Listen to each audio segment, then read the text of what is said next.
I'm not going to pretend that I know what's going on in the mind of a teenager. All I'm saying is Kyle made a mistake.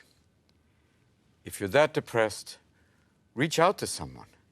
And remember, suicide is a permanent solution to temporary problems.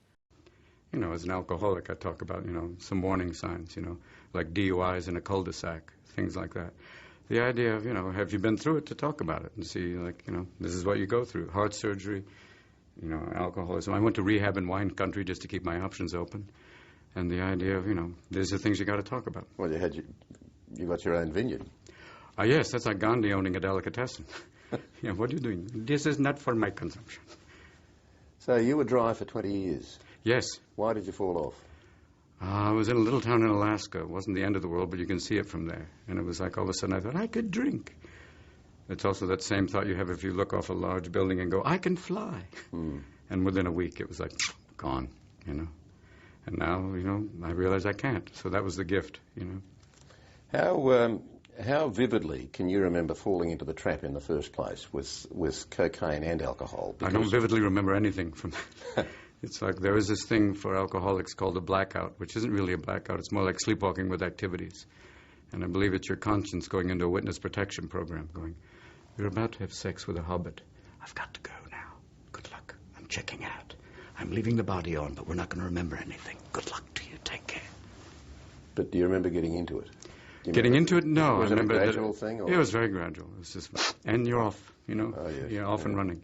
And then the alcohol kicked in, decided, and then eventually you realized, I can't. I remember stopping it on my own because I was about to have a son. And I didn't want to be coked up going, hey, Dad loves you. Here's a little switch. I'm going to throw up on you. You don't want to be like that. And I had to kind of go, but I did it alone. So that was why it was, 20 years without any help. Of course, there are people who would say, why did you ever need cocaine? Yeah, it's a bit redundant. You're as fast without it as the heaviest cocaine addict would be. Yeah, it's that weird thing. But I think I did it because it would actually allow me not to talk. It was like, reverse medication. Why they give Ritalin to hyperactive children is that idea of kind of, oh, okay, I don't have to talk to people. It kind of shuts you down, which is a, word self-medication. And I've read that your friend John Belushi's death from an overdose was... That scares you. A bit of a rude shock for you. Totally. And that, but more importantly, my son. I think that was the beginning of kind of, thinking outside the box of you've got a responsibility and it's more than you. How hard was it to break the grip the second time around? Not hard once you go to rehab. I mean, really? Rehab is, that's the beginning of kind of, the idea is you got to surrender. You got to just say, I can't do it. Because, I went to rehab with a lot of doctors and psychiatrists. And the more intelligent you think you are, the harder it is to let go. You think, I've got a solution. I'll just drink a little bit. It's like saying, I'll just partially circumcise myself. I'll be fine.